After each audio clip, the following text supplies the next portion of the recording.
Ron, o Cavaleiro do Espaço, o Incandescente.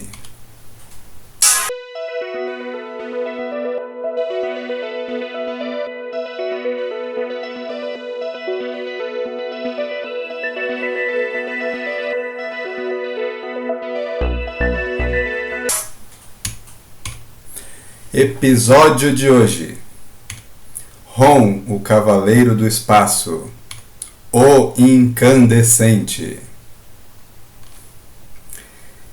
1980 sai a terceira edição da revista Ron, o Cavaleiro do Espaço, com capa de Frank Miller. Pelo estilo da capa, de longe a gente poderia até confundir a cena com o Demolidor lutando com os ninjas do Tentáculo, mas não. É o Ron que está lutando contra diversos espectros que estão na forma de humanos e despachando eles para o limbo com o seu neutralizador. O texto na capa original diz, sozinho, contra a Horda Espectral. Então, nessa edição aqui, a gente vai ter uma luta do Ron contra vários, na verdade, muitos espectros. Essa história foi publicada no Brasil em 1982, no Almanac Premier Marvel número 3, no qual também foram publicadas histórias do personagem originalmente conhecido como Moon Knight, que na tradução da RGE, ele foi publicado como Cavaleiro de Prata, que não tinha nada a ver com ele. Ele era o Cavaleiro da Lua. Depois a editora Abril traduziu literalmente o nome do personagem como Cavaleiro da Lua, e é assim até hoje. Mas nas publicações da RGE, ele aparecia como Cavaleiro de Prata. Também essa revista tem uma história com a Tigresa. A Tigresa, que é uma personagem híbrida, de humano com felina, e ela tem relação com o povo gato, que é uma raça de híbridos de gatos criada em algumas histórias da Marvel. E além disso, finalmente, nessa mesma edição, nesse pacotaço aqui de histórias, tem uma história da série O que Aconteceria Ser, contando a possibilidade do Rick Jones ter se transformado no Hulk no lugar do Bruce Banner. Lembrando que nos quadrinhos, o responsável pelo Dr. Banner ter se transformado no Hulk é o Rick Jones. Rick Jones é o maior coadjuvante dos quadrinhos Marvel. Ele esteve envolvido com vários heróis, mas o primeiro com o qual ele tem responsabilidade na criação diretamente é o Hulk. O Rick ele invadiu um campo de testes da bomba gama, e o Dr. Banner ele foi até o campo para tirar o Rick de lá, só que ele mandou parar a contagem do detonador, e o seu assistente não parou, porque o seu assistente era um espião soviético, e ele queria aproveitar a oportunidade para matar o Dr. Banner. Aí o Dr. Banner conseguiu jogar o Rick Jones numa vala, mas a bomba explodiu, e aí com a explosão o Dr. Banner se transformou no Hulk. Nessa história aqui alternativa, acontece o contrário. O Dr. Banner se salva e é o Rick que recebe toda a carga de radiação se transformando no Hulk. Bem, então nós temos aqui bastante coisa numa revista. É bem diferente da publicação dos Estados Unidos, porque na revista do Ron é só a história do Ron, é uma história só. E na Almanac Premier Marvel, aqui na revista brasileira, você tem a história do Cavaleiro de Prata, da Tigresa, do Rick Jones e do Ron. Você tem 4 histórias aqui. Bem, seguindo, nessa história nós encontramos novamente o personagem Arc Striker, o bom ladrão, aquele cara que foi assaltar a empresa de laser, a Laserium, na edição anterior com seu bando, mas o Ron apareceu para caçar o Espectro, que era o gerente da fábrica, e o Arc Striker ele muda de atitude ali, de repente ele vira um herói, ou tenta se tornar um herói ali para salvar o gerente, que ele pensa que é um humano como ele, mas é um Espectro disfarçado. No final o Ron despacha o gerente pro limbo, e o Arc Striker é preso. Só que ele não sabe que os policiais que prendem ele também são espectros. E aí eles aproveitam a viagem para ir atrás do Ron. Eles localizam o Ron na casa dos pais da Brandy Clark, a primeira terráquea que encontrou o Ron. E eles atacam o Ron. Eles atacam o Ron e aí matam o cachorro da Brandy, matam o Tempest. O Ron fica furioso e ele ataca os espectros. Ele arranca o Arc Striker primeiro do carro de polícia e aí ele joga o carro para cima e dispara o neutralizador no carro. Os espectros são despachados para o limbo e o carro pega fogo. É uma visão de terror para os pais da Brandy, para o namorado dela, o Steve Jackson. Né? Se o pessoal já pensava que o Ron era um robô assassino, a certeza só aumentou nesse momento aí. E o Arc Striker ficou horrorizado com aquele robô assassino, impiedoso, que mata todo mundo. Mas ele não sabe que o Ron não é assassino coisa nenhuma. O Ron está despachando os espectros pro limbo. Ele nunca mata ninguém.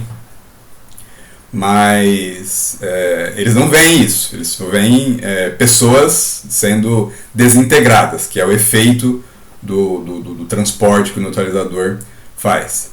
Bem, o Arc Striker depois ele é conduzido não para a prisão comum. Estranhamente ele é levado para Washington, para o Pentágono. E o pessoal do Pentágono, altos oficiais do Pentágono e da SHIELD, fazem uma proposta para ele, né? Como eles descobrem um pouco sobre o passado dele, eles fazem uma proposta para que ele se torne um combatente para caçar e destruir o Ron. Então eles falam, você quer perseguir e acabar com esse robô assassino que está matando um monte de gente aí? Vamos dar uma oportunidade para você, né? E você, em vez de ir para a prisão, você vai se tornar um agente. Bem, o que o Arc Striker não sabe é que os espectros estão no Pentágono e estão na SHIELD também. Então aqueles oficiais, generais, os políticos, senadores que estão conversando com ele, são todos espectros. Os espectros eles estão ocupando altos postos no governo dos Estados Unidos. Porque isso faz parte do seu plano de dominação da Terra. Eles estão preparando uma invasão e eles estão conscientes da chegada de Ron à Terra e eles estão ali apavorados, na verdade, porque o Ron ele vai caçar cada um deles um por um. Então eles aproveitaram essa oportunidade, né, de ter um cara que acredita que o Ron é realmente um robô assassino e vamos pegar esse cara e vamos transformar no nosso agente. Aí eles fazem uma proposta para o Arc Striker. Mas por que eles escolhem o Arc Striker? Porque eles descobrem que o Arc Striker ele é um ex-combatente, ele lutou na Guerra da Coreia. Vamos lembrar que essa história que se passa no final dos anos 70, então faz sentido aqui, o Arc Striker poderia ser realmente um veterano da Guerra da Coreia, que ainda teria condições de lutar. Então o Arc Striker aceita, né, porque a outra opção é ir para a cadeia. Ele aceita. E aí eles fazem um pequeno treinamento, assim, para dar uma aquecida nele, ver se ele realmente ele é capaz de se tornar o agente que eles precisam. Na verdade, eles não explicam na primeira vez o que realmente eles pretendem com ele. Mas eles fazem um treinamento ali pesado. Ele consegue sobreviver. Na verdade, é um treinamento ali que, se ele não falhasse, ele morria. Com armas de verdade. Mas ele consegue passar. Ele mostra que ele realmente é um cara bom. É um bom soldado, um bom combatente. Ele consegue passar. E aí ele descobre que eles têm uma proposta de transformar ele em um soldado de armadura para lutar em condições de igualdade com o Ron. Essa é a proposta que eles fazem para ele. Mas tem alguma coisa escondida atrás disso. Enquanto isso, o Ron está nos arredores de Clairton ainda, e ele está ali parado por algum momento, tendo lembranças do seu mundo, do passado, do seu amado planeta Galador, né, o paraíso, pelo menos até nesse momento aqui, da maneira como o Ron se lembra, parece um paraíso onde a tecnologia e o e o meio ambiente convivem de forma harmoniosa, onde não havia mais guerra, fome, nem outros problemas sociais, até os espectros aparecerem. O Ron está lembrando de quando ele se voluntariou para se tornar um dos guerreiros ciborgues para salvar Galador, e da cirurgia que transformou ele em um ciborgue, né, onde partes humanas dele foram removidas e substituídas por membros artificiais e transformando ele numa arma viva. Ele se lembra, né, de quando ele despertou da cirurgia, e aí ele viu as suas mãos pela primeira vez através de sensores ópticos que substituíram seus olhos. Esses sensores que permitiam que ele enxergasse mais do que um humano comum. E aí, nessa história, nós conseguimos ter uma ideia de como que o Ron enxerga. É uma coisa meio estranha. Ele parece que ele enxerga como se fosse uma abelha, assim, em células. E aí, o Ron, ele lembra da cena em que ele viu as suas mãos depois da cirurgia, né, os seus braços foram modificados, né? Ele não tem mais os dedos separados, exceto o polegar, né? Então os 4 dedos da mão eles foram unidos em uma coisa só, né? Então a mão dele ficou diferente e coberta por um metal chamado Plandanium, que é um metal altamente resistente, mais resistente ainda que o Adamantium, que é usado no esqueleto do Wolverine. E a gente vai ver que realmente isso é verdade, porque o Ron vai encontrar os X-Men, mas isso é outra história. Nesse momento o Ron está ali contemplando as suas mãos novamente, aí lembrando que ele não é mais humano. E isso dói para ele, assim, né? Ele não ser mais humano, está preso dentro daquela armadura. Ele não pode tirar a armadura faz parte dele, ele está prisioneiro ali dentro, ele está prisioneiro até que acabe a caçada, a luta dele contra os espectros. Isso parece que faz ele sofrer. Bem, enquanto isso, a Brandi Clark, a única terráquea nesse momento que acredita no Ron, ela está ali pensando nele. E ela está assim, preocupada, né, porque ninguém acredita no Ron, a não ser ela. E ao mesmo tempo ela está ali pensando se aquilo ali não é um pesadelo de alienígenas estarem na Terra, e ter um ciborgue caçando ou alienígenas que mudam de forma. Ela está bastante preocupada ali. Bem, mas o que a Brandi tem a ver agora com o Ron, né? Afinal o Ron teve que sair de uma maneira brusca da casa dela, né? Os pais da Brandi, o namorado dela, não quer nem ver o Ron pintado de ouro. E ela está sozinha na sua crença sobre a história do Ron. Bem, quando a Brandi ela volta para casa, ela encontra a casa dela toda revirada. E tem 2 sujeitos ali, de terno ali, mal encarados, que eles dizem que são agentes do governo. E que eles têm perguntas para ela sobre o Ron. Né? Eles mostram os documentos, né, aparentemente ali são verdade, eles levam ela até o carro e aparentemente estão conduzindo ela para um interrogatório. Mas isso é mentira. Isso é mentira porque esses agentes na verdade são espectros e eles pegaram a Brandi porque eles descobriram que ela teve contato com o Ron e ela possivelmente ela sabe da verdade e eles querem na verdade eliminar ela. Eles querem desaparecer com ela. Mas eles acabam sendo seguidos pelo namorado da Brandi, o Steve Jackson. O Steve vai atrás dela. Enquanto a Brandi está sendo levada pelos agentes, o Ron ele encontra uma base dos espectros em um pequeno monte nos arredores de Clairton.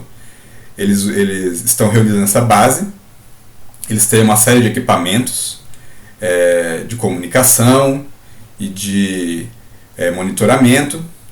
O Ron invade o local, ele consegue descobrir onde eles estão, invade o local, e ele começa a destruir tudo e despachar todo mundo para o limbo. Né? O lugar está infestado de espectros que ainda estão na forma humana. Eles atacam o Ron de todas as formas possíveis, com todas as armas que eles têm, com todos os equipamentos que eles possuem, mas não tem jeito ali. O Ron ele dá cabo de todo mundo. A maneira como o Ron luta é uma maneira até estranha, assim. Ele luta de forma serena, porque ele não quer realmente usar a violência. Ele está ali obrigado a fazer aquilo, obrigado num sentido de dever, mas ele não quer, ele não sente prazer naquilo. Mas ele usa o poder dele na medida do que é necessário para resistir aos ataques dos espectros, e ele vai mandando todos eles para o limbo, um por um. Até que, quando não sobra mais ninguém, o Ron ele é atacado. Ele é atacado por um outro ser que também usa uma armadura, que parece ser um cavaleiro espacial. O ataque que esse ser faz, ele lança chamas sobre o Ron, parece que lembra alguém. Parece que é alguém que o Ron conhece. Ele olha para esse cavaleiro, esse quadro aqui do Saul Buscema, quadro de página inteira aqui, é espetacular, que mostra aqui o Ron olhando para esse cavaleiro espacial que está produzindo chamas do nada. Vamos já dar não vamos dar spoiler, porque a história já revela isso. Quem está dentro da armadura é o Arc Striker. Os espectros, eles que fizeram para conseguir derrotar o Ron, eles criaram um cavaleiro espacial. O Arc Striker foi o escolhido deles para conseguir enfrentar o Ron em condições de igualdade, como um cavaleiro espacial, mas com poderes diferentes. E será que o Arc Striker vai conseguir derrotar o Ron? Bem, isso a gente vai descobrir num outro episódio. Se você gostou desse episódio, então você pode se inscrever no canal, você pode ativar as notificações, você pode compartilhar com seus amigos. Se você não gostou, então você compartilha com seus inimigos. É a mesma coisa.